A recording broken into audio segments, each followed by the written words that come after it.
Menjelang kekalahannya di akhir Perang Pasifik, tentara pendudukan Jepang berusaha menarik dukungan rakyat Indonesia dengan membentuk Dokuritsu Junbi Tyosakai, atau Badan Penyelidik Usaha-Usaha Persiapan Kemerdekaan Indonesia, BPUPKI. Berawal dari pemberian janji kemerdekaan bangsa Indonesia oleh Perdana Menteri Jepang saat itu, Kuniaki Koiso, pada tanggal 7 September 1944. Pemerintah Jepang lalu membentuk BPUPKI pada tanggal 1 Maret 1945. Organisasi yang beranggotakan 74 orang, 67 orang Indonesia dan 7 orang Jepang ini mengadakan sidang pertamanya pada tanggal 29 Mei hingga Juni 1945 untuk merumuskan falsafah dasar negara bagi negara Indonesia. BPUPKI ini beranggotakan 67 orang dengan Ketua Dr. Rajiman Widyudiningrat. Pada hari pertama sidang, Dr. Rajiman meminta para anggota sidang untuk menyampaikan pandangan mengenai dasar negara. Permintaan ini pada hari pertama tanggal 29 Mei dipenuhi oleh Muhammad Yamin, yang mengemukakan secara lisan butir-butir dasar negara tersebut. 1. Peri kebangsaan. 2. Peri kemanusiaan. 3. Peri ketuhanan. 4. Peri kerakyatan. Dan 5. Peri kesejahteraan rakyat. Pada tanggal 31 Mei 1945, Profesor Supomo menyampaikan butir-butir nilai yang diusulkannya menjadi dasar negara. 1. Persatuan. 2. Kekeluargaan. 3. Keseimbangan lahir dan batin. 4. Musyawarah. 5. Keadilan rakyat. Hampir separuh anggota badan tersebut menyampaikan pandangan dan pendapatnya. Namun belum ada satupun yang memenuhi syarat suatu sistem filsafat dasar untuk membangun Indonesia merdeka. Pada tanggal 1 Juni 1945, Bung Karno mendapatkan giliran untuk menyampaikan gagasannya tentang dasar negara Indonesia merdeka. Insinyur Soekarno berpidato 5 dasar negara. 1. Kebangsaan Indonesia. 2. Internasionalisme atau peri kemanusiaan. 3. Mufakat dan demokrasi. 4. Kesejahteraan sosial. 5. Ketuhanan yang Maha Esa. Kemudian Insinyur Soekarno menyampaikan nama yang tepat untuk kelima dasar negara yang disampaikan. Nama kelima dasar itu adalah Pancasila. Dilanjutkan Bung Karno, kelima dasar itu dapat diperas menjadi 3 dasar Indonesia merdeka: sosionasionalisme, sosiodemokrasi, dan ketuhanan. Dan bila diperas lagi menjadi 1 dasar saja, menjadi gotong royong. Selanjutnya, BPUPKI membentuk panitia kecil untuk merumuskan dan menyusun undang-undang dasar dengan berpedoman pada pidato Bung Karno itu.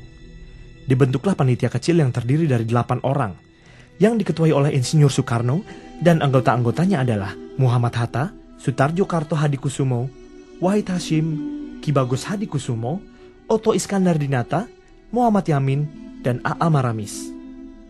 Panitia ini bertugas menampung saran-saran, usul-usul, dan konsepsi-konsepsi para anggotanya. Pada tanggal 22 Juni 1945, panitia kecil ini mengambil prakarsa untuk mengadakan pertemuan dengan 38 anggota BPUPKI yang sebagian diantaranya sedang menghadiri sidang Chosangin, sebuah badan penasihat yang dibentuk oleh pemerintah pendudukan Jepang. Pada pertemuan tersebut dibentuk sebuah panitia kecil lain yang kemudian dikenal dengan sebutan Panitia 9, yang terdiri dari Insinyur Soekarno, Muhammad Hatta, A.A. Maramis, Abi Kusno Cokro Sujono, Haji Agus Salim, Ahmad Subarjo, Kiai Haji Wahid Hasyim, Akahar Muzakir, dan Muhammad Yamin.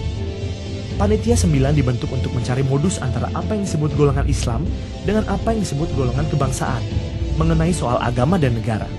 Panitia kecil ini berhasil mencapai modus itu yang diberi bentuk suatu rancangan pembukaan hukum dasar. Inilah yang kemudian dikenal dengan nama Piagam Jakarta 22 Juni 1945. Dalam Piagam Jakarta termaktub rumusan dasar negara yang berbunyi sebagai berikut. 1. Ketuhanan dengan kewajiban menjalankan syariat Islam bagi para pemeluk.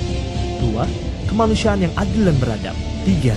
Persatuan Indonesia. 4. Kerakyatan yang dipimpin oleh hikmat kebijaksanaan dalam permusyawaratan perwakilan. 5. Keadilan sosial bagi seluruh rakyat Indonesia. Sore hari pada tanggal 17 Agustus 1945, ketika Indonesia baru saja memproklamirkan kemerdekaan, Muhammad Hatta menerima utusan dari Indonesia Timur yang menyatakan isi sila pertama sebagaimana Piagam Jakarta tidak mewakili mereka, sehingga kemungkinan mereka akan melepaskan diri dari negara Indonesia yang belum sehari merdeka. Oleh karena itu, PPKI pada tanggal 18 Agustus 1945 memutuskan: 1. Mengesahkan Undang-Undang Dasar. 2. Memilih dan mengangkat Insinyur Soekarno sebagai Presiden dan Dr. Andes Muhammad Hatta sebagai Wakil Presiden Republik Indonesia. 3. Membentuk Komite Nasional untuk membantu tugas Presiden sebelum MPR dan DPR terbentuk. Berkaitan dengan Undang-Undang Dasar, terdapat perubahan dari materi yang dihasilkan oleh BPUPKI. Antara lain, 1. Kata mukhadimah diganti dengan kata pembukaan. 2. Pada pembukaan alinea keempat anak kalimat ketuhanan dengan menjalankan syariat Islam bagi pemeluk-pemeluknya diganti dengan ketuhanan yang Maha Esa. 3. Pada pembukaan alinea keempat anak kalimat menurut kemanusiaan yang adil dan beradab diganti menjadi kemanusiaan yang adil dan beradab. 4. Pada pasal 6.1 yang semula berbunyi Presiden ialah orang Indonesia asli dan beragama Islam diganti menjadi Presiden adalah orang Indonesia asli. 5. Sejalan dengan usulan kedua, maka pasal 29 pun berubah. Pancasila sebagai konsep dasar negara lahir pertama kali pada tanggal 1 Juni tahun 1945. Kemudian disahkan atau diresmikan pada tanggal 18 Agustus 1945 sebagai dasar negara, sebagai bagian yang tidak terpisahkan dari Undang-Undang Dasar 1945. Ideologi Pancasila diletakkan oleh pendiri bangsa ini sebagai ideologi bangsa yang dapat menjiwai berbagai gerakan dan kehidupan politik, serta kemasyarakatan bangsa Indonesia. Dasar pemahaman, penghayatan, dan pelaksanaan haruslah terpatri di setiap jiwa anak bangsa Indonesia, sehingga negara Indonesia dapat berdiri tegar, mandiri, dan kekal sebagai bangsa yang kaya akan budaya berlandaskan Pancasila.